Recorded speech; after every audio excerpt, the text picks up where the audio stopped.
poof, this demon flies out. I knew it was evil. And then it dawned on me, this thing came out of me. And so I freaked out. I'm just sitting there and I know he wants me. I said, whatever, do what you're going to do. And so then all these other demonic spirits were just like starting to come out of like everywhere. And they just wanted me. And all of a sudden I see like this old lady's face appear in the wall. And she's whispering something to me. I'm like, what? And she's like, the other side. And I said, what do you mean the other side? And she was like, they're here to take you to the other side. And then after that, my heart dropped. Then I got scared. I remember just hitting my knees right there and I cried out to God and I said, God, I said, I'm sorry. Please forgive me. And all of a sudden I look up.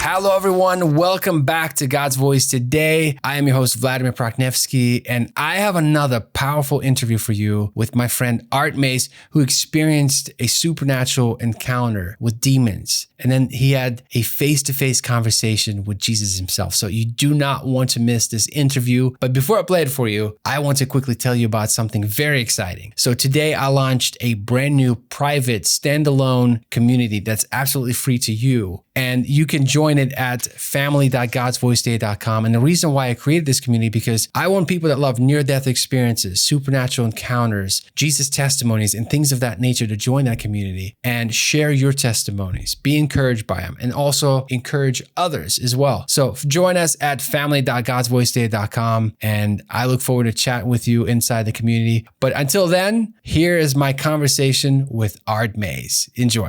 Art, let's back it up. So I know you had this amazing experience, this encounter with both the light and the darkness. But before all of that, can you kind of set the stage for what your life was like?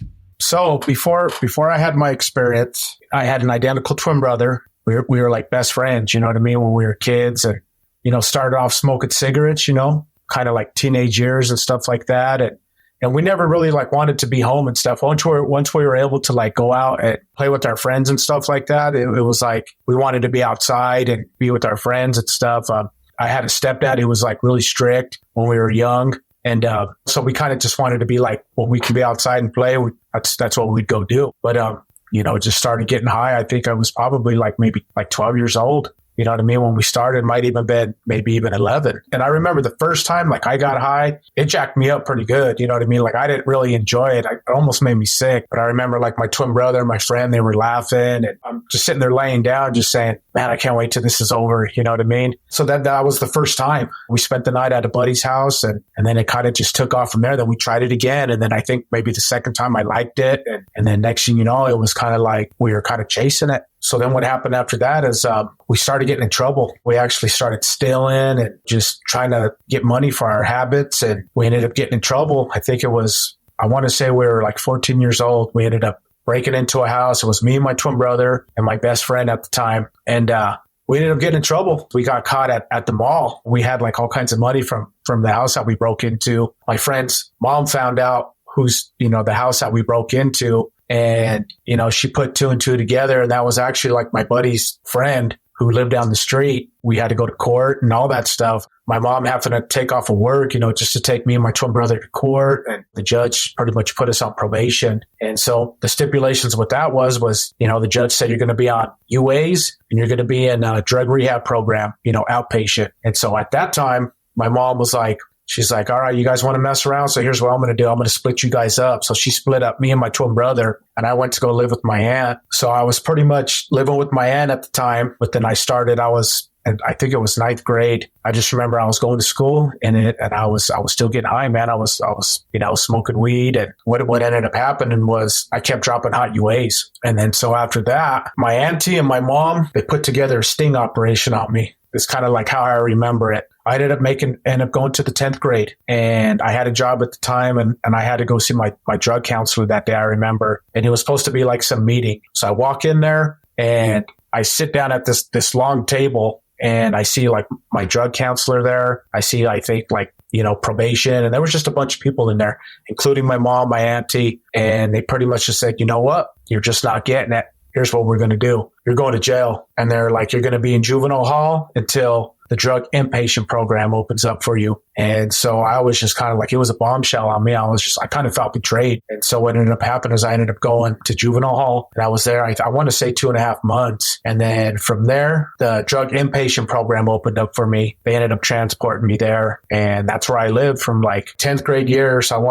So from 10th grade till my senior year, I was in that inpatient program, and I lived there. And I was with a bunch of other guys in there, kids my age and stuff. And they all had the same thing going on with them. It was just chasing drugs and getting in trouble. That was pretty much the last stop for me before I was going to end up doing more time, or I was going to get popped for doing worse things. You know what I mean? And so when you got out of that program, a lot of people ended up going to prison and stuff like that, But the thing was there was a counselor there who would take us to church. And it was my first time going to a Christian church. I remember going to that church, and it was like I felt peace for the first time in my life. And I remember going there, and everyone was just happy. Everybody was singing, and it was just like, wow, I mean, there was kind of like hidden motives there. We were a bunch of young guys going there. You know what I mean? There was pretty women there and stuff. But aside from all that, man, it was like, for me, I knew that like this was the answer, like God, peace. I remember even thinking like, man, if I was to die today, I just feel like I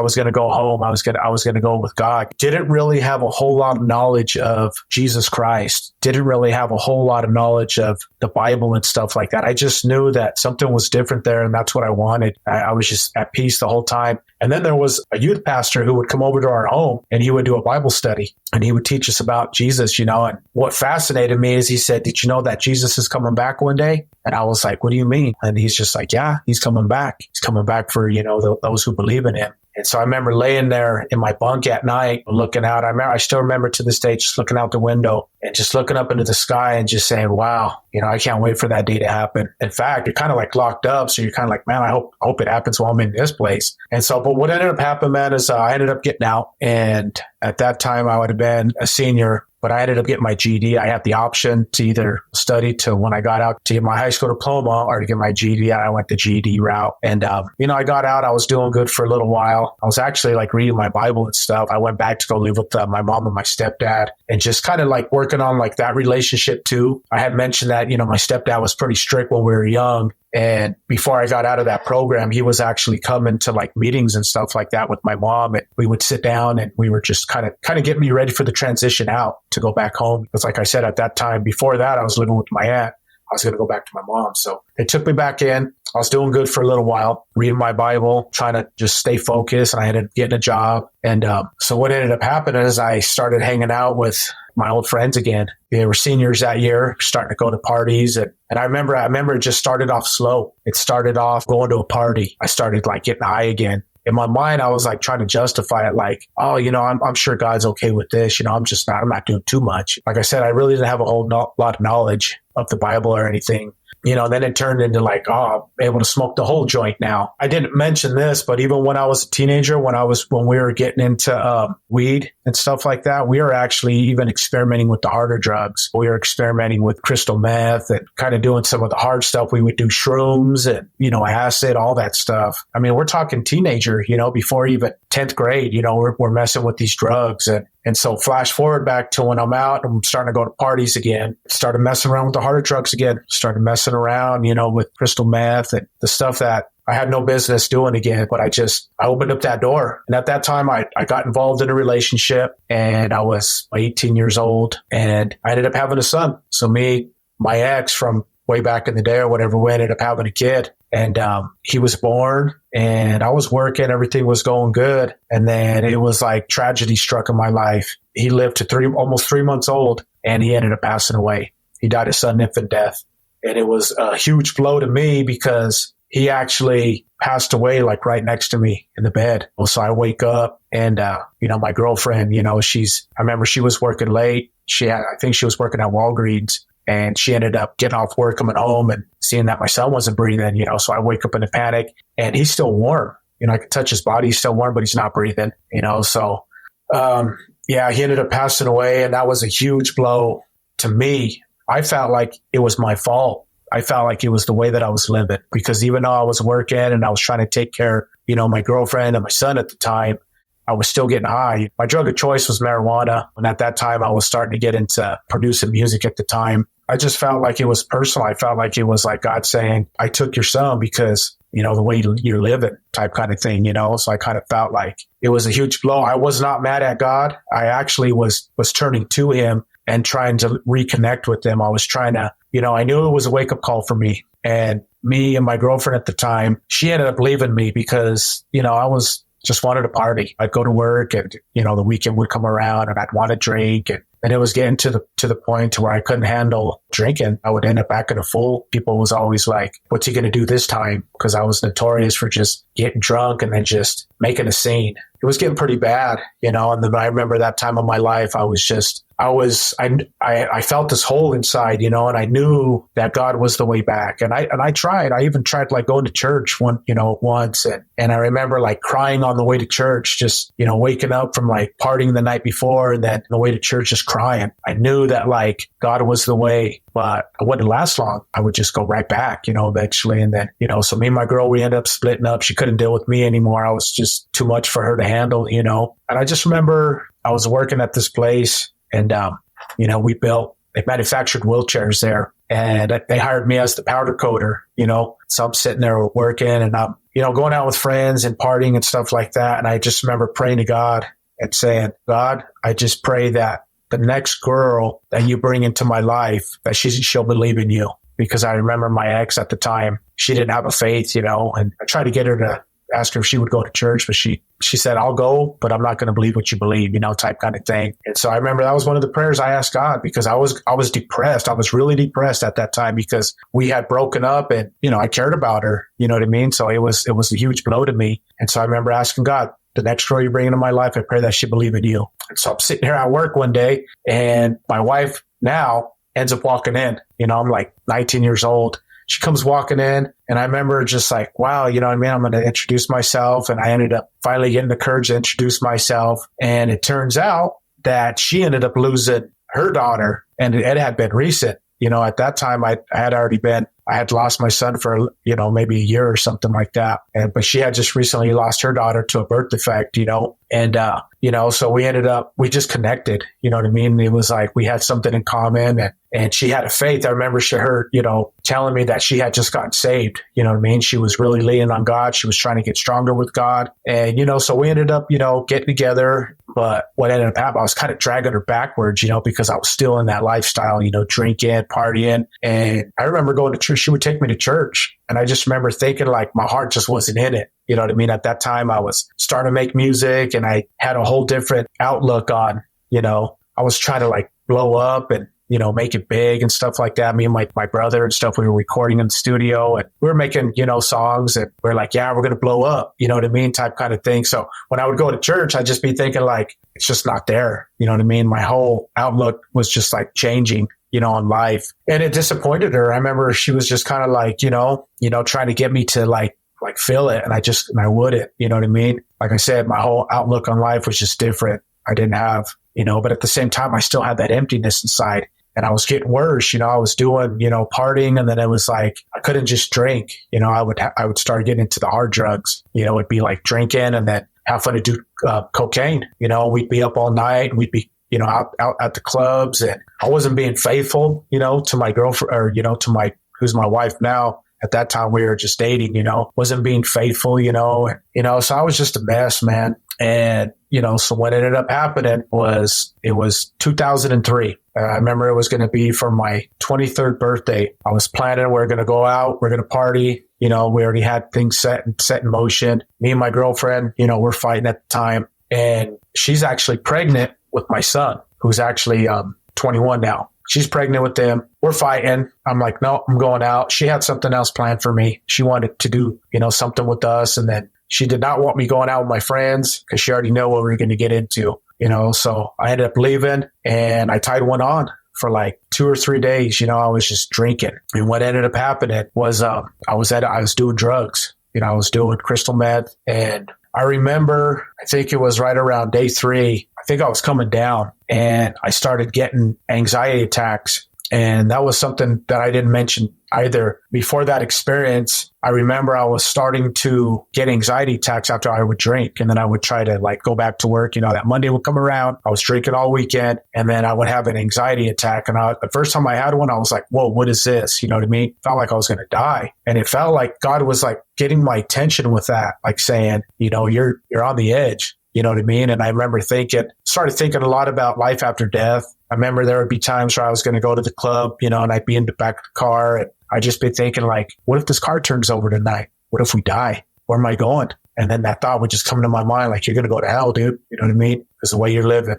you know, and it was just that realization, just like, wow. And then 9/11 happened. And I remember like that kind of freaked me out. I was like, man, we live in a world now where like people can just die. You know what I mean? Just no matter where you're at now, you know? So he was starting to like tug on my heart with certain things were happening. I just remember that like that transition taking place. And then that happened when I was 23, I'm sitting there partying, whatever, I'm doing drugs. And right around the second or third day, I ended up having an anxiety attack and it was pretty bad. And I remember looking up into the sky and I seen that it was like the sun was setting, the stars were starting to come out. And I remember thinking like, is there even a God? You know, and if there is a God, you don't want nothing to do with me. I remember having that realization. Like that's how far gone like my faith was. You know what I mean? Like I always believed in God, even since I was like a kid. There was always that thought in me, like he's real. And I remember even having conversations trying to defend God, you know, when I was like 18 years old and just throughout life, just always having that faith, like he's real. You know what I mean? But that's how far gone I was. I'm actually looking up and I'm like, man, is there even a God? And if there is, he don't want nothing to do with me. I ended up going to the hospital. Ambulance came. I'm freaking out. I'm thinking I'm going to die. They take me to the hospital. I end up spending the night there. The next day, I end up getting out and end up right back at the house that they picked me up from, which is my buddy's house.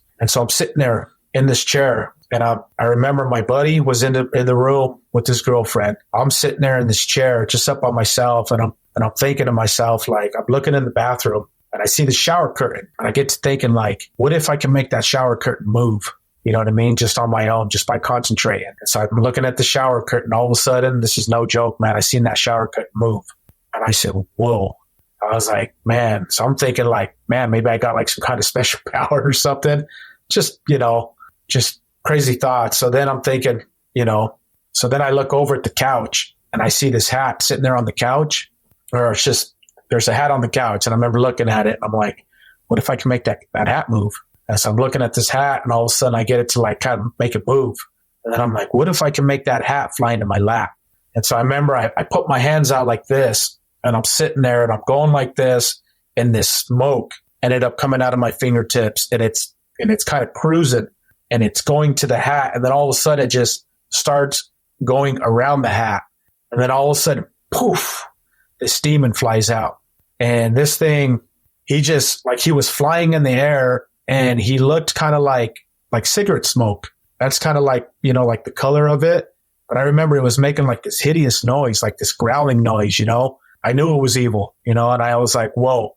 And then it dawned on me, this thing came out of me. That's what that smoke was. It was already in me, but it came out. And that's probably what was making things move. And so I freaked out because this thing, it was coming like towards me and I knew it wanted me. So then I was like, I'm out of here. So I left. And I remember I went across the street, went to the liquor store, hopped on a payphone. We didn't have, you know, this wasn't the smartphones back then. You know what I mean? We're talking 2003. So they were probably barely starting to come out. But so I'm sitting there on the payphone. I'm going to call my mom. And then all of a sudden I have this thought. Dude, you can't call your mom. Your mom's going to think you're nuts. You know what I mean? So I'm just like, click, hang up the phone. And I'm just sitting there thinking like, man, what am I going to do? So I was like, well, I'll just go back. So I end up going back, walk inside that apartment. No joke. That demon is still there, dude, waiting for me. Still just in the air. And I'm like, dang it. So finally, I'm just sitting there and I know he wants me, but it's like, I have nowhere to go. I was like, I'm not going to call my girlfriend. I didn't know who else to call. So I'm just like, I'm stuck with this thing. So I gave up and I said, whatever, do what you're going to do. So that thing came over to me and it went right into my arm. I remember it was my left arm. And when it went into my arm, it burned. It felt like somebody put a cigarette out on me and it actually made the noise that was like, and it burned. And so it went back into me. And so then it was like all these other like demonic spirits were just like starting to come out of like everywhere, you know, and they just wanted me. So then I'm sitting there and I'm wondering what the heck is going on. Why am I seeing all this stuff? You know what I mean? So then I look over at the wall, and I remember looking at the wall, and all of a sudden I see like this old lady's face appear in the wall, and she's whispering something to me, and I'm looking at her, and I'm like, what? And she's like, she was saying this. She was like, the other side, but I couldn't hear her voice. She was just mouthing it. And I said, what do you mean the other side? And she was like, they're here to take you to the other side. And then after that, my heart dropped. Then I got scared. I remember just hitting my knees right there, and I cried out to God, and I said, God, I said, I'm sorry. Please forgive me.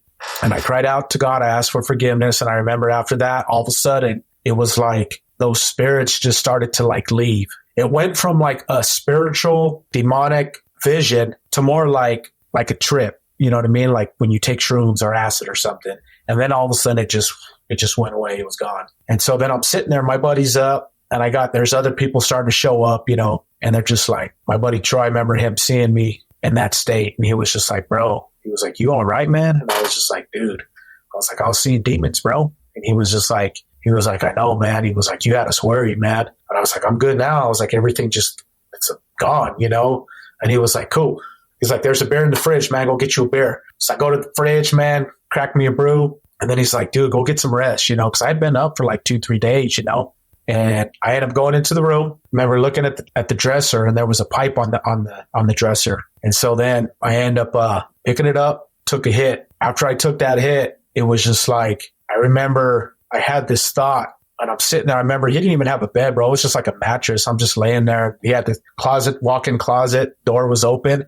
And I remember saying, looking in that closet, I remember saying, I see you in there. Why don't you come out? And then this is no joke, man. It was like a spirit just walked right out of that closet. It looked just like you and me. It looked like a human, but like you could see through it. And then I was just like, whoa, this is crazy, man. And you know, you're raised, you watch these movies about ghosts and stuff like that, but you're actually seeing this stuff. But the thing is like these spirits, they were like perverted.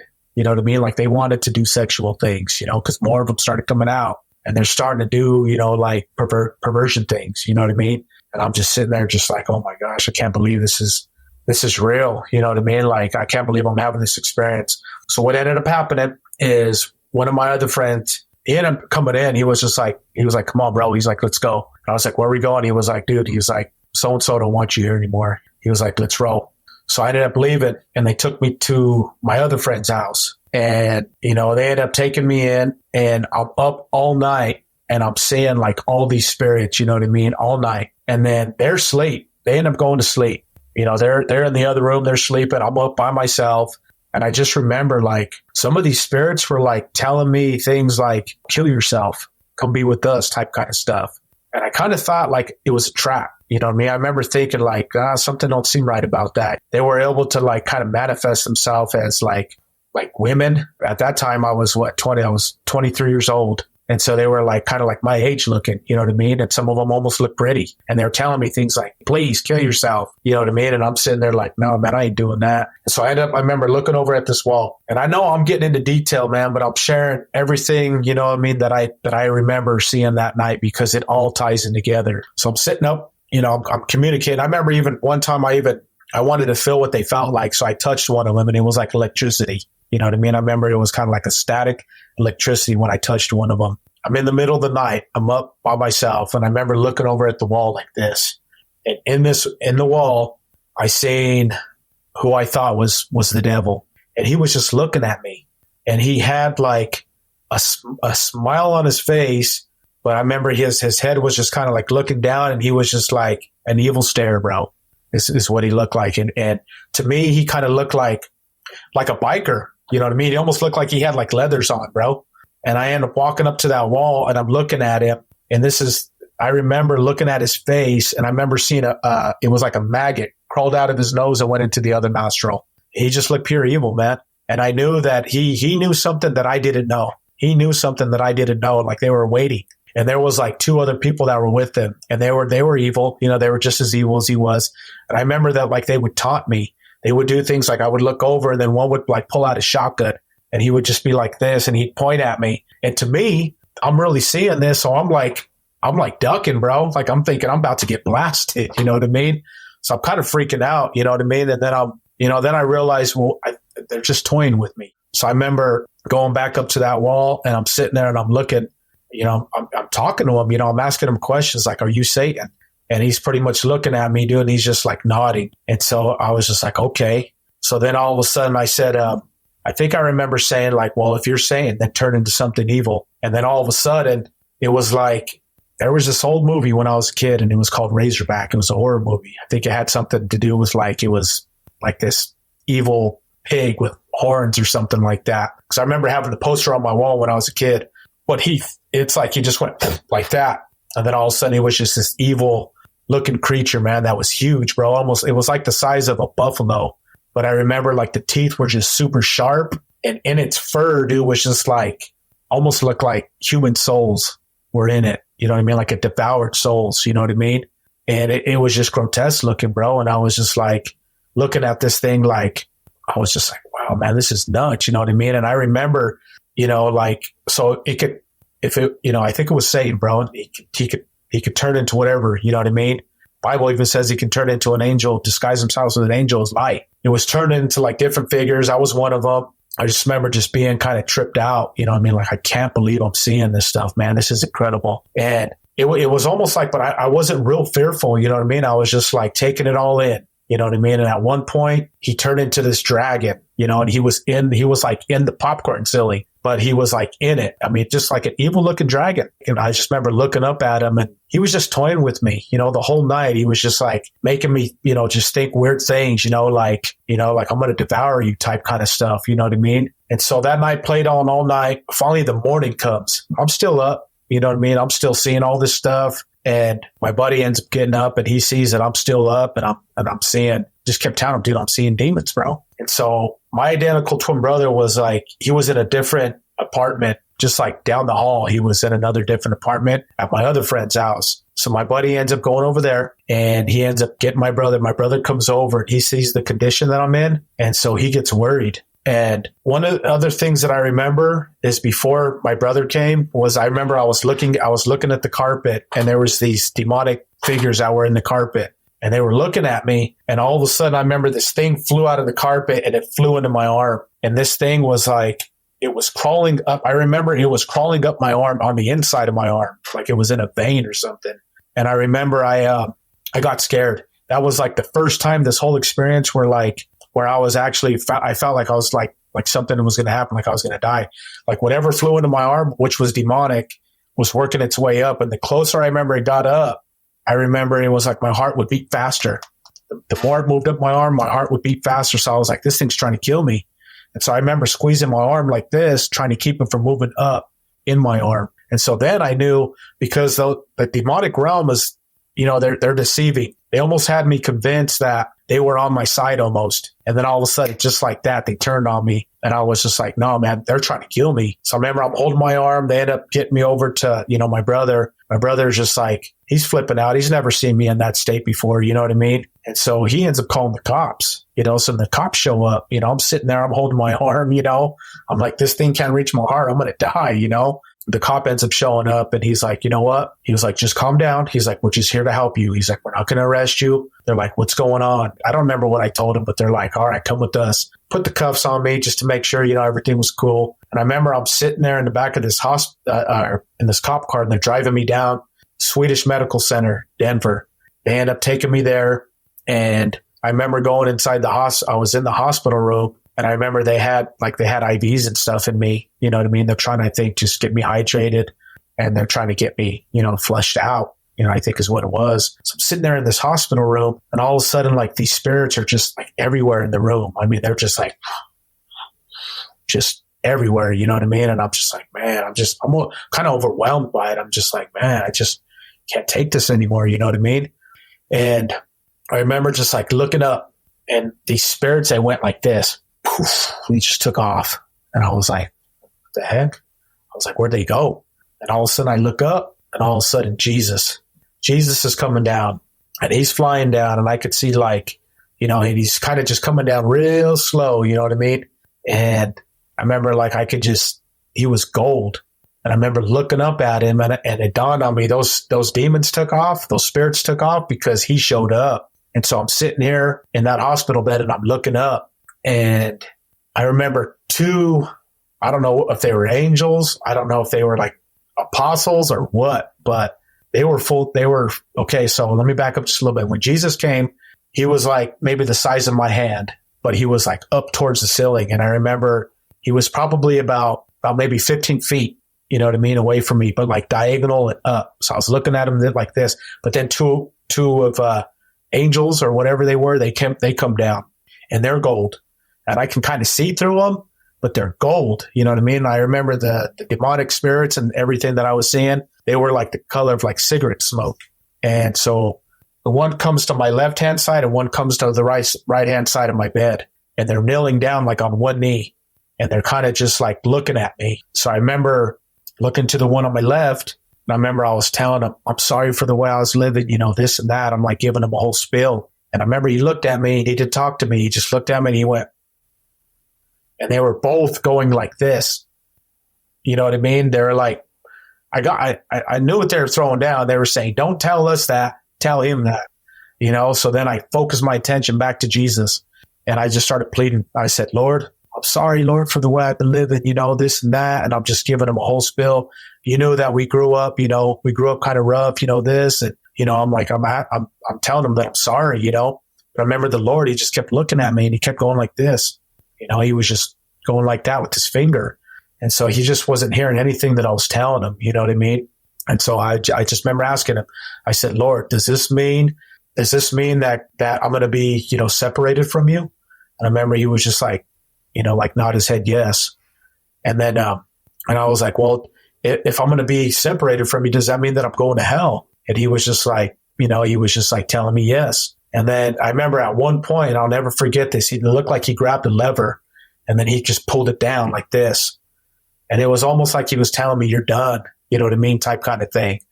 Because what was crazy is it felt like there was like an elevator door behind me. And it felt like at any moment I was just going to be pushed in the back of this elevator and the doors were going to shut and I was just going to get lowered down into hell. That's what it felt like. And so I'm having like this probably close to death experience. You know what I mean? This was the only way that he was going to get my attention because my mom couldn't get my attention. My aunt, you know, nobody could really get through to me at that time, you know? So I'm having this experience. So then I accept it and I'm like, okay.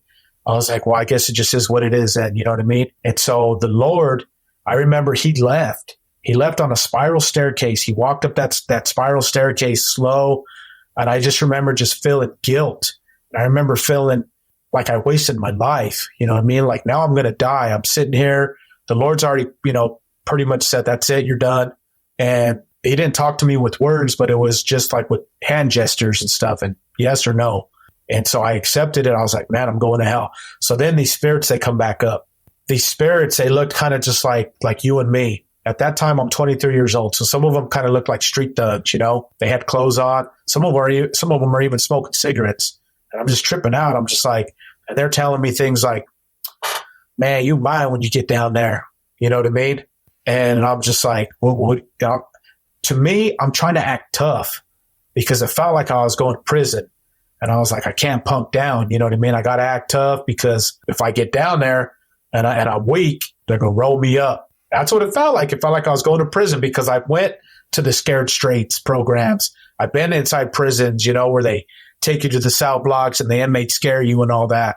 You know what I mean? So that's what it felt like, man. These guys were acting like they were, you know, straight, you know, but they were demonic. They were demons, bro, just disguised. And so I'm laying there in the hospital bed. They're feeding me all this stuff. They're messing with me. I remember hearing like it was like the doctor was outside talking to like family members that weren't even there. And it was like the doctor was pretty much telling them like, you know, this is it for Artie. You know, he's done. It was almost like the doctor was even telling him like, you know, Jesus said no type kind of thing, you know, and, you know, he's going to die, you know, so go ahead and go in there and say your goodbyes. You know, this is it. My mom wasn't there. And it was like my twin brother was there. I could hear them, but they really weren't there. But it was almost like God was letting me feel like what it feels like for somebody who's going to die when their loved ones go to say goodbye to them. So I heard them walking in the hospital room and I closed my eyes and I laid back in this bed. I couldn't even face them. So I kept my eyes shut. I didn't even peek or nothing, but it was like I heard them walk up around me. And I remember telling my brother, I said, Chris, I was like, I'm sorry, dude, for the way I'm sorry, bro. I'm sorry, dude. And he was just like, man, he was just like, forget you, man. He was like, I don't even want to hear it. He was just like disappointed in me. I remember my aunt saying, well, you just make sure you do good, Chris. You know what I mean? So that way you're not end up like him. So then they left. Then I opened my eyes up and I'm laying there. I'm feeling guilty. I'm feeling like I wasted my whole life. And then all of a sudden I heard this voice and it said, man, I think Jesus is going to give him another chance. And I heard it. And I said, in my mind, I was like, what does that mean? So then all of a sudden I look up and that same spiral staircase is there again. And this time Jesus is coming down. And this time he's talking to me and I can hear him this time. And he's saying, Artie. And I'm laying there and I'm ignoring him. I don't want to talk to him no more because I'm afraid of him. And I'm like, I just don't want to hear any bad news anymore. I've already accepted it, you know? And he's saying, I know you could hear me. Quit ignoring me. I know you could hear me. And so I finally remember I just looked up at him and I said, Lord, please, Lord, give me one more chance. And with frustration in his voice, I remember he kind of like turned away and he was like, all right, just like that. And it sounded just like how like my dad would tell me or any family figure, you know what I mean? Like an uncle or dad, it sounded just like that, you know, but with frustration in his voice. It was almost like he was like, I'm going to forgive you, but I can't believe I'm doing this type kind of thing. That's kind of what it sounded like. The whole time that I'm looking at Jesus, you know, when I'm seeing him, not even one time does it even come across my mind. This is the person who went to the cross for me. This is the person who died for my sins. You know what I mean? That's how far gone I was, man. I knew he was the judge. When I say judge, I mean like he was the boss. You know what I mean? He was the one who has the final say so where you're going. Didn't have really any Bible knowledge. I knew he was coming back one day, but as far as anything else, I just didn't have a whole lot of knowledge. So he forgives me. His peace comes upon me. And I remember there was one time where I was just laying there in that hospital bed and these little tiny balls of light were falling down. And I remember just looking at them and they were coming down and they were just landing on me. And I was just like, what is that all about? Didn't know what that was. But I remember the Lord had forgiven me. His peace came upon me. And those demonic spirits, they came back up and they were like telling me things like they were mad, dude. They were real mad. They were like, oh, you'll be back. But here's the thing I remember too. When I go back into this testimony, things, you know, they come back to you know, where I can remember them and stuff. But I remember them saying like, oh, he'll be back. But when I talked to Jesus, I didn't even have to talk with my mouth. You know what I mean? It was like my spirit, man, you know, the voice inside you, that's out in the open. Even the demons can hear that stuff and they use that against you. Because if you think anything bad, they're like, oh, what was that? You know what I mean? Did you just hear what he said? Because it's like, you know, sometimes when you think negative things, they come out as a voice. Well, they can hear that and Jesus can hear it too. And so I was just thinking like, if I accidentally thought something, it was out in the open, man. It was like loud, you know, did you hear what he just said? Did you just hear what he said? And I'm thinking like the Lord is going to change his mind. You know what I mean? Because it was like wicked thoughts would pop in my mind, like even towards the Lord. You know what I mean? And I'm just like, Lord, I didn't mean that. I was like, that was a thought. You know what I mean? And so I'm thinking like, man, dude, like I got to be 100%, can't mess up at all. Otherwise the Lord's he's going to change his mind on me. You know what I mean? And so I'm sitting in there and the doctor comes in. He starts talking to me and he's saying, well, you know, Mr. Maes, you know, you were here yesterday. And I was, because remember I told you I had that anxiety attack. I was there the day before, you know, so he was like, you were just here yesterday. He was like, you got a lot of stuff in your system. You know what I mean? He's like, and you're racking up quite a hospital bill. He's like, what are you going to do to pay this stuff back? He's asking me these questions. Then he's asking me like, what are you going to do different with your life? You got a problem. You got a serious problem. You know, he's telling me. And I'm sitting there telling him, well, I'm going to go get a job. I'm going to do this. I'm going to do that. But there was it was kind of like a chrome pillar that was like in the room, like in the corner or something, or in the drywall. And I could see the Lord's face in there. And this time his face wasn't gold. It was like I could see his color, you know, like he was dark complected. His teeth were real white. His hair was like straight down to his shoulders. But it was kind of a little bit contorted a little bit because he was in a chrome siding or something. And he just kept saying his name over again. And he kept saying, Jesus, Jesus. So I'm talking to this doctor. I'm giving him the whole spiel on what I'm going to do different with my life. And all of a sudden I look over. I'm like this. I'm like, what, Lord? What? And then he says his name again. And I look over at this doctor and I said, Jesus, I said, that's what I'm going to do for the rest of my life, bro. And that doctor's sitting there, he's taking notes, right? And he kind of just looked at me and he was like, wrote it down or whatever, kind of smirked, he's like, this dude's tripping, And so he ends up leaving. I'm being tormented, by these demonic, spirits that are in the room. They just won't leave me alone. They're mad. They're I know they're upset because they knew that they were this close to having me, and they knew that Jesus forgave me. And so they're mad. They're like, we almost had him. And so I remember after that happened, I had to go use the bathroom, and I ended up going in the bathroom and stuff. I remember seeing this angel kind of like in front of me. It was small. It was only like this big, and it looked like it picked up like a long, kind of like glass of water, I thought it was. And the angel went like this. And I said, yeah, I know I need to get some water. And the angel, and then I remember seeing like footprints. And then all of a sudden I put two and two together. And it was like that angel was telling me, you're going to walk the walk until the trumpet's blown. That thing wasn't a glass of water. It was one of those long trumpets, because it picked it up and it went like this, like it was blowing it. And so I gathered that angel was telling me, you're going to walk the walk until the trumpet's blown. And that was one thing that rung out that always stuck with me even to this day. Like I said, I've always been fascinated with, Jesus is coming back one day. And I remember walking out of that bathroom and I was just like, what the heck? And I remember all of a sudden, like the Lord was small again, you know what I mean? And he was like kind of like going next to me.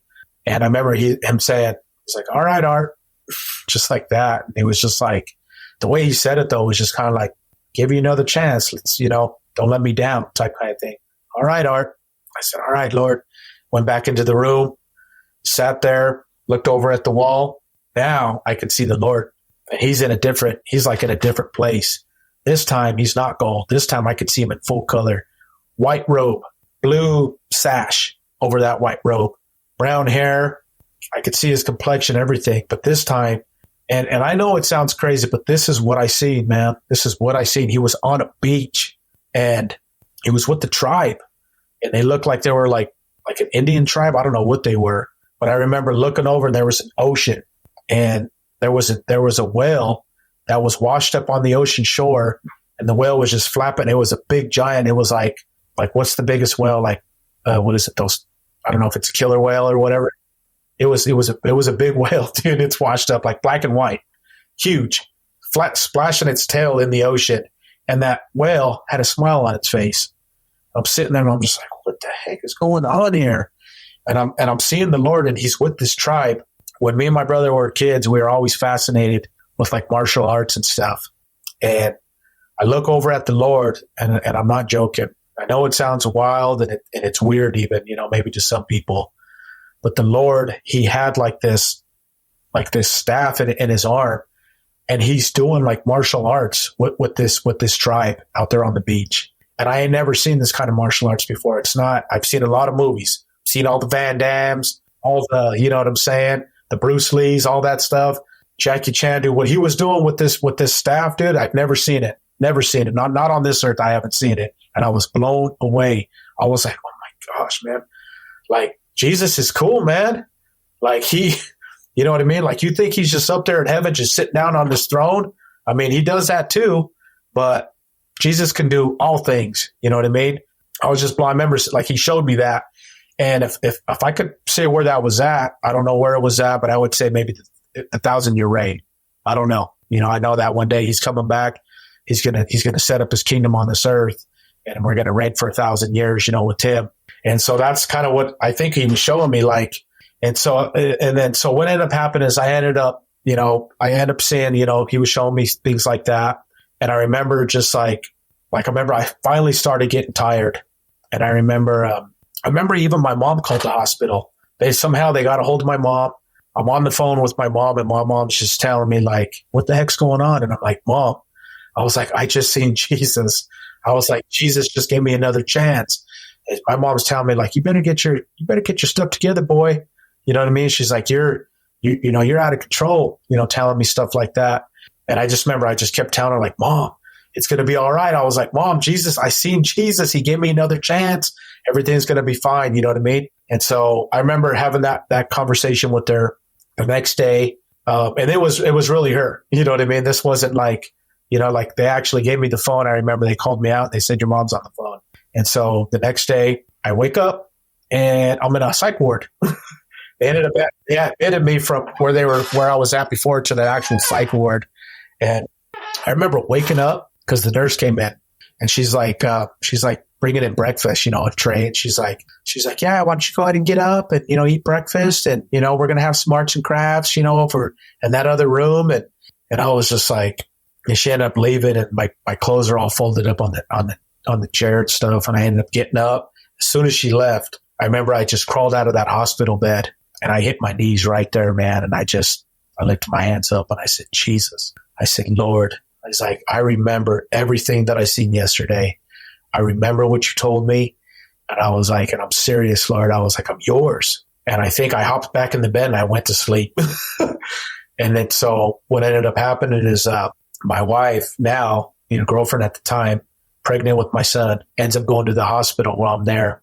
Their role is like, we got to keep you for 72 hours. I'm telling the whoever's there, I'm like, no, man, I need to get out for church, dude. Sunday's right around the corner. You know what I mean? And he was like, no, you got to be here the full 72 hours. And I remember he ended up walking by my room again and he peeked his head and he's like, you know what, Art? He's like, make sure to get you out for church, man. And I was like, right on, bro. So it was like God was already starting to like answer prayers, right? My girlfriend ends up coming to see me. I'm telling you, remember, we were in a fight. We were like, she was mad at me because I was out there just acting a fool, you know what I mean? And she comes in and she hasn't talked to me in like a few days. And she comes in and I'm telling her, babe, I see Jesus. I was like, I'm serious. Like, I'm done. I'm done with that lifestyle. I'm done with everything, She's looking at me like I lost my mind. She's looking at me like this dude's nuts, man. Like, what the heck? And I remember I didn't. So here's what happened. When I was out there partying and doing all that, my wife ended up going into the bathroom and she ended up crying out to God. And she said, God, I cannot do it anymore. She was just like in tears, like he's yours. You know what I mean? I just can't do it anymore. She cried out to God. So then when she's at the hospital with me, I'm telling her what happened, my experience, and I tell her everything. She ends up leaving and she's thinking that I'm crazy. And she said that God spoke to her in her heart firmly and says, what, you don't think I can't do that? And she was like checked. And she was like, well, no, I think you can do that. You know what I mean? So God was just like, what, you don't think I could change a person like that? And so my wife was real iffy. I ended up going back, home with her. But here's the kicker, man. Like I remember walking out of that hospital. And when I walked outside, keep in mind, no more visions. The visions are gone. Visions are gone. I'm like, right. I'm back in my right mind again. Right. I walk outside and I remember just like looking at the sky. It was like summer. And I remember looking up and I just remembered like, oh my gosh, what is this place? You know what I mean? Like the grass was greener. The trees were like happy. It was like everything was just vibrant, man. It was almost like God. It was almost like I had scales on my eyes, man, my whole life. You know what I mean? And God finally took the scales off. And I was actually seeing his creation, what he made. And I just remember just feeling like love, man. I felt like I started listening to like Christian music and like the hair on my arms would stand up. And I started actually feeling like the presence of the Holy Spirit, come on me. And I was just hungry, man. I was just so hungry. I was like, I remember even telling friends, I was like, dude, I seen Jesus. And they're just like, what do you mean? I was like, I seen Jesus, bro. I'm done with that life. I quit cussing. I cuss with the best of them. You know what I mean? Quit doing that. It was just like I said, I had this in my mind that if I do anything wrong, Jesus is going to change his mind and I'm going right back to where I was headed. Right. And I remember my girlfriend would come home at the time. I had nowhere else to go. So I was living with her and I remember she would come home and I'd be in my Bible. She'd come home and I'd have Christian television on and I was just hungry, man. I was just devouring the word, like getting knowledge of who this Jesus was. You know what I mean? Like, man, he went to the cross for me. Like I'm getting hungry. I'm on fire going through this period where my thoughts are tormented still because I know that the spiritual realm could hear, when I was in that state, they could hear all my thoughts. And if I thought anything bad, it was out in the open and they would like, oh, did you just hear what he said? And Jesus could hear that too. He can hear your thoughts. Cause I remember I was in that hospital room and I was having like these thoughts would just shoot out, bam, bam, bam. They would be negative thoughts. And one time the Lord looked at me You know what I mean? And he was like, where that other dimension that I see in him, where it was like he was in 1,000-year reign. Shut up. He told me that, bro. I remember he told me that. So Jesus can hear your thoughts, dude, from afar off. We already know that's in the Word of God, right? In the book of Psalms, you hear my thoughts from afar off, Lord. You know my sitting down and my rising up. He knows even things before we even do it. So I'm going through this period of time after this happens for a full year where I'm having really bad thoughts. And they would just be like demonic thoughts, evil thoughts about God. And it would tear me up, man. I was going through days where I was just overwhelmed and I was tired. And I remember telling my wife, I said, we're done. I was like, I can't sleep in the room with you no more. I'm going to sleep out there on the couch until we get married. I was like, we got to do things right. And so we ended up getting married. We got married and I was struggling. I was trying to get a job. I'm going through these battles in my mind. I kept thinking I'm going to lose what Jesus gave me. I'm going to church. And my wife just knew that like the change was happening, man, because we'd go to church and she ain't never seen me go like this, man. Praise Jesus, bro. And I'm there at church, man. I'm praising Jesus. I can't get enough of God. And I'm just on fire. I ended up getting a job. I started seeing God like come through, and it was like things didn't come right away. Like I really had to believe him for that job. It was like he was starting me ground zero all over again. And I'm going to work, and I'm telling kids about Jesus. You know what I mean? I'd be on the bus, and I would just be like, "Hey, man," I'd be like, "You ever heard about Jesus? Hey, man, he wants to save you." You know what I mean? I was just witnessing, telling people about Jesus. The kid on the bus was like, I was like, "Do you want to pray?" I was like, "You can receive him right now." And he was like, "No, man, I'm cool." And I was like, "All right, cool." So I'm just sitting there on the bus, and all of a sudden he looks over at me. He's like, "All right, let's do it." So then I'm like, "All right, let's do it, man." So I lead him in the sinner's prayer on the bus. I'm at work, man. I'm saving people, leading people to Jesus at work, man. It was like God was just doing things. You know what I mean? I remember there was a kid at King Soopers. He was just real like to himself. You know what I mean? I ended up telling him about the Lord. And it was just like, I would get these packets from church, these beginner packets, like with the Bible and, what to do after salvation. And, if they accepted the Lord, I'd give them that packet. I'd be like, "Here's this packet, bro." You know what I mean? And then I'd touch base with them. And after about a month, be like, "Hey, man, did you end up checking out that packet?" It had like a New Testament Bible in there. He's like, "Oh, yeah, man, I read it already." He's like, "I'm going through it again," So it was just like God was just doing things, man. I was on fire. I was going to quit music altogether, at the beginning, but then the Lord spoke to me and he said, "No," he's like, "I gave you that gift for a reason." You know what I mean? He's like, "I want you to use it for me." So then I started doing Christian music and started just turning my whole thing around, because before it was like trying to blow up and make it big. Now it's for Jesus, man. It's telling people about it. And, so that's what happened. Like I said, I told you that, I had a identical twin brother, and there would be times where like he would like get on board and he would like start walking the walk, but then, something would happen where he would just get, drugged backwards and end up going, the opposite way. And that was pretty much the whole story with me and him and our relationship, from age 23, I'm 44 now. And the unfortunate news about my identical twin brother is the Bible says that the wages of sin is death, and eventually death will come. You know what I mean? If you continue to live in that lifestyle. And my brother ended up passing away. He died not this last July that just passed, but the July before he ended up passing away. But here's the thing about him. We would have many conversations, and I would always try to point him back to Jesus. Every single time, like, "Chris, that Jesus is the way, man.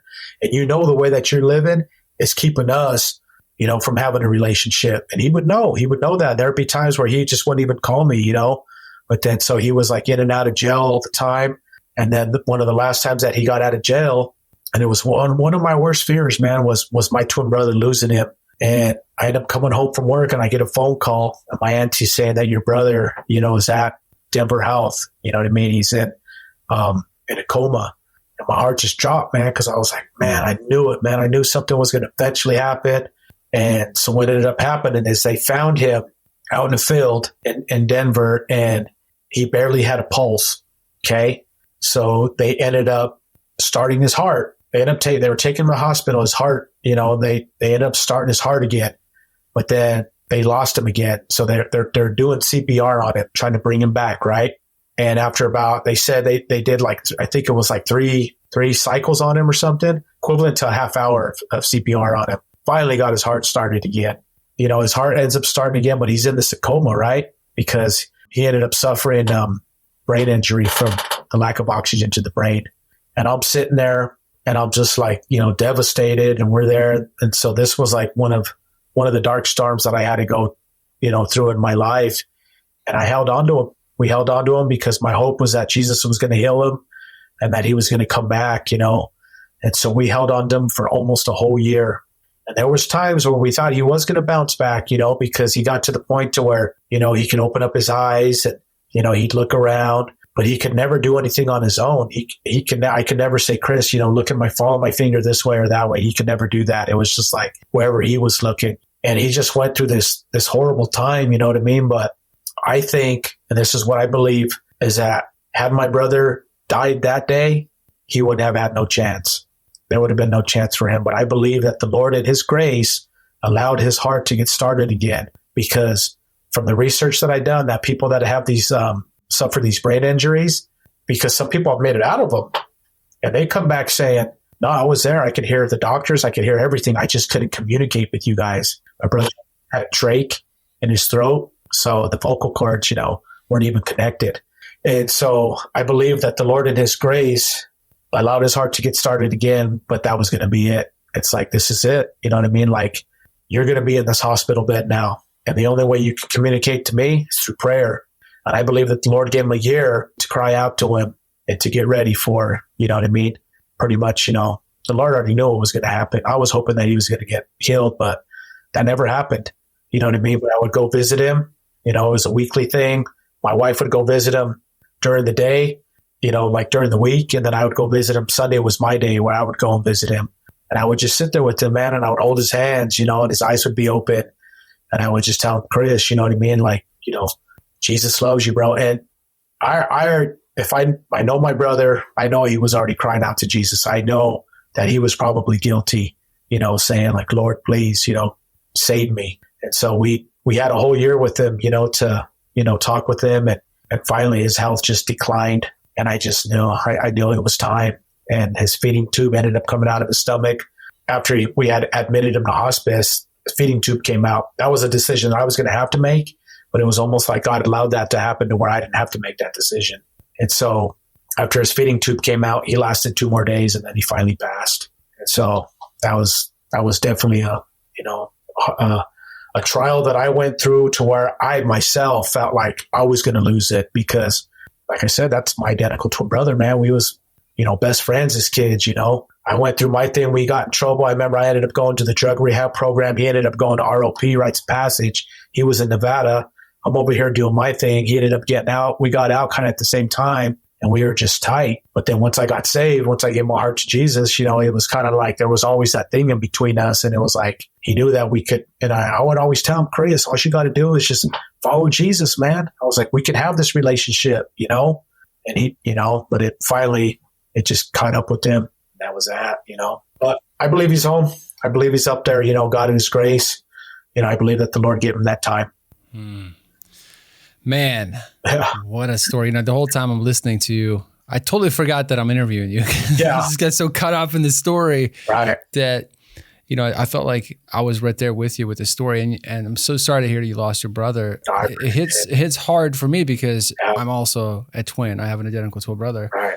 And he's probably the better half. He's a saint. He's a good guy. Yeah. And so for me, now he's seeing everything. He's seeing everything that we talked about. I mean, there'd be times, my brother though, it was like he was like the weaker vessel. You know what I mean? It was just, he had a hard time with temptation. My brother was the type to where he would get out, start doing good. And all it would take would be maybe somebody from work say, hey bro, let's go to the bar. My brother would just cave, you know what I mean? He didn't have that. But I also had a serious experience with Jesus to where God had to put the fear in my heart to fear him, because the way that I was living before, I didn't have that fear of God. But once I came face to face with him like that, I knew that he was the one. The word of God says that Jesus has the keys to life and death. You know what I mean? You're the one that you're going to face him one of these days. You know, that's something that we're all going to go through. And so, yeah. There's so many follow-up questions here, man. I've got a whole page. I'm interested in a lot of different things. So, for example, you said you were awake for 3 days. Mm-hmm. You think that contributed to, I can't remember somebody mentioning in the past that when you stay awake for that long, almost like the spiritual world opens up to you, right? It's almost like if you fast for a certain amount of time, you start seeing things. Do you think that, I'm sure you were doing drugs and all those other things as well. Yeah. But do you think lack of sleep contributed? Oh, for sure. But I also believe that God used that to open up. I mean, the door was open. The way that I was living, that door was open. And another thing, these demons that you said that were coming in and out of you. Yeah. How do you think they got into your body to begin with, in your temple? So the way I was living, the drugs. Yep. Do you think drugs, alcohol, all that stuff is all that like stuff? Gateway is this like a gateway to? It is. It is. That's why people, they say, yeah, but it's just marijuana. Well, it's a stepping stone, man. It's not for us. You know what I mean? The Word of God says for us to have, a sober mind, before the Lord your God, to be in your right mind. And marijuana doesn't do that. You think different things. You know what I mean? You think crazy thoughts, and all it is, it's just a doorway. And so, yeah, I'd say 100% that lifestyle, you're filling yourself with that demonic realm.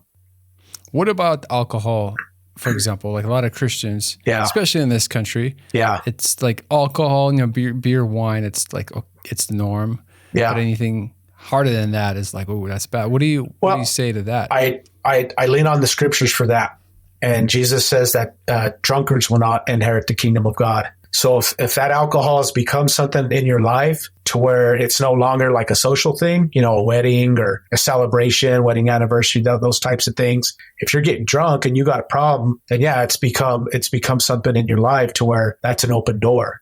I mean, Jesus, he turned, water into wine. I'm sure he celebrated a little bit, you know what I mean? But it was never, to be taken out of control to where it controls your life. And for me, that's what it was doing at that time. But I guess you can see, I guess you can say the same thing about food, right? For some people. Oh, yeah. It's their alcohol as well, right? Some people overindulge and hurt their temple. It becomes an addiction to it as well. Exactly. Another thing, you mentioned that Jesus appeared to you and he was small, very small, right? Yep. The size of your hand. Yeah. Why do you think he appeared to you that way? I think he appeared to me that way because that's how small he was to me in my life at that time. And it might even been to where I couldn't handle him full size like that. I probably would be able to last in that kind of presence, So I think there's a reason behind everything, but I think that was definitely one of the reasons because there wasn't a thought that entered my mind the whole time I'm looking at him that, hey man, he went to the cross for you. You know what I mean? He died for you. Like that means something to me now. That is, what my whole life is based off of now, is what he did for us on that cross. That's everything. The power of the cross, man. It's, life and death. Jesus did it all for us on that cross. It's foolishness. The message of the cross is foolishness to those who are perishing, but to those who are being saved, it's the power of God. There's power in that cross to me now, and I'll never forget it. Never. You mentioned that you have kids, that you're a family man. Do they know this story, and what do they think about this? They've heard it plenty of times because, like I said, I've gotten to use my music as a ministering tool. So I've been on stage plenty of times, gotten to go in a couple jails, you know what I mean, when I was in my 20s and minister through the music. And I always share my testimony. That's one thing that I always share. So they've heard it. They've heard it a lot of times. And, and it's kind of like my wife, she's heard it so many times, you know what I mean? But God has given me dreams. I mean, one of the dreams that the Lord gave me after I got saved was, I remember I had this dream where I was doing crazy stuff in my dream, man. I was throwing like big old trucks at other trucks, and I was like this superhero or something. And I heard the Lord laugh. He laughed. He like chuckled. And then he said, just do my will, And then I woke up, and then I had another dream where the Lord told me, he said, I want you to take my message to the oceans. And I said, and I couldn't see him, but I could hear him like up there. And I said, Lord, I was like, when I get to the oceans, do I stop? And then I heard two voices at once. No. And then I woke up. And then I had another dream where the Lord told me, I said, Lord, I said, are you coming back soon? And then there was a pause. And then I heard, believe soon. And then I woke up. Bam. So he didn't just tell me soon. He said, believe soon. That's the whole thing with God, with Jesus, is our faith. He wants us to believe. You know what I mean? Believe he's coming soon. All you have to do is look around. Why do you think he said, believe I'm coming soon, not yes, I'm coming soon? Because faith, we have to believe. He wants us to be in that. Because if we don't believe he's coming soon, we get sluggish. We start to fall back. But if the one who's believing that he's coming soon is going to live a different way than the other person who thinks, he's coming in another 50 years. I can kind of do what I want, wait till that time gets close, and then maybe live the way I'm supposed to live. You know, you mentioned during the interview, you mentioned that, I think you just briefly mentioned the fear of God. Do you think it's something that's absent from today or among a lot of Christians? Absolutely. When I was living that way, you know what I mean? It's like I said, it started off as a slow fade. When I got out of the program, I was doing good for a little while in my own eyes, reading my Bible. Didn't really understand what I was reading, but I thought I was doing okay, you know, and then it was just a little hit there, then half a joint here, then a whole joint. And then next thing you know, now I'm doing, you know, the hard drugs. It's a slow fade, you know what I mean? But it was because I had a little bit of fear, but then you sear your conscience. And then after that's seared, then that's it. You don't fear God anymore and you're living the way that you want to live, you know, and eventually it's going to catch up with you. You know, it's interesting. In the entrepreneurial circles, there's this quote which says, you don't always get your goals, but you always get your standard. And a lot of Christians feel like the standard is very low, but they're striving for better things. But every time, you know, you don't always get your goals, but you always default to your standard. So what I'm hearing is you got to raise your standard, right? And you got to live up to your standard. Well, man, I know it's been such a long time you shared this testimony. It was amazing, man. I just want to say a huge thank you for sharing your testimony, your story. And man, a lot of people are going to hear it. So I just want to say a huge thank you. And man, we're going to have to do a part 2. I know, man. Yeah. Just kind of briefly touching on, you know, so what ended up happening is, you know, I got saved. Me and my wife, we got married. We had my son.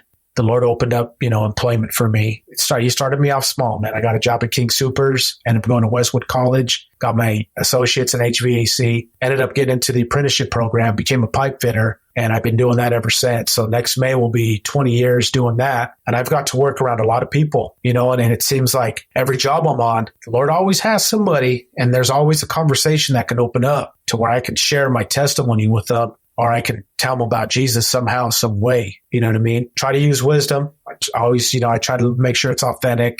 And I just go into it as, you know, the Lord needs us everywhere.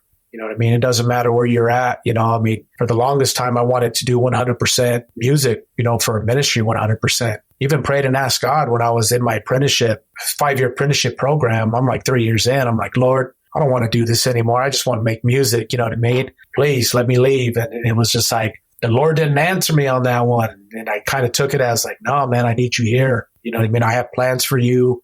You're going to touch some people in this place. You know, so we don't know what we're doing or who you're going to reach. You get to the point where you just trust God's plans. And I know that he has plans, you know, for all those who believe in him. And we're going to keep growing. He's going to keep using us. Amen. And hey, listen, in closing, I'd love to, for you first, do 2 things. First, share with us how can people get in touch with you and how they can listen to your music? And then lastly, what advice would you tell to your older self? Someone who's lost, maybe they accidentally stumbled on this video and they're watching this. What would you tell that person? I would tell you this, living that kind of lifestyle, don't get me wrong, it's fun in the beginning, but eventually it wears thin. And you might already be at that point now to where you're feeling just like how I felt, empty inside. Something's missing. You're starting to think maybe about life and death a little bit more. Look at this world. We're not guaranteed to go anywhere and be safe. Nowhere. You might be thinking about life and death. You know, I would tell you right now that God is trying to get a hold of your heart. He's letting you know that there is a better way, and it's found through Jesus Christ. It's found through his son. Jesus went And he paid an awesome price for us. That's the whole reason why Jesus came. He came and died on that cross for us. He rose on the third day. And now he's seated above all things. And he can save anyone. I mean, I'm just a nobody who knows somebody who can save anybody. That person's Jesus Christ. And that's what he's doing. He's knocking on your heart. He's letting you know that's empty, but come drink from the water that Jesus gives, the living water that'll lead you to eternal life. And all you have to do, you don't have to go to church. You can do it right here. You can do it right now. You can ask Jesus into your heart. That's what this life is all about. You just simply pray this prayer right now. Just say, Dear Lord Jesus, I know that I've sinned. I've messed up. I feel empty. Lord, I want to be made new again. I don't truly know you. I don't know everything that you did for me.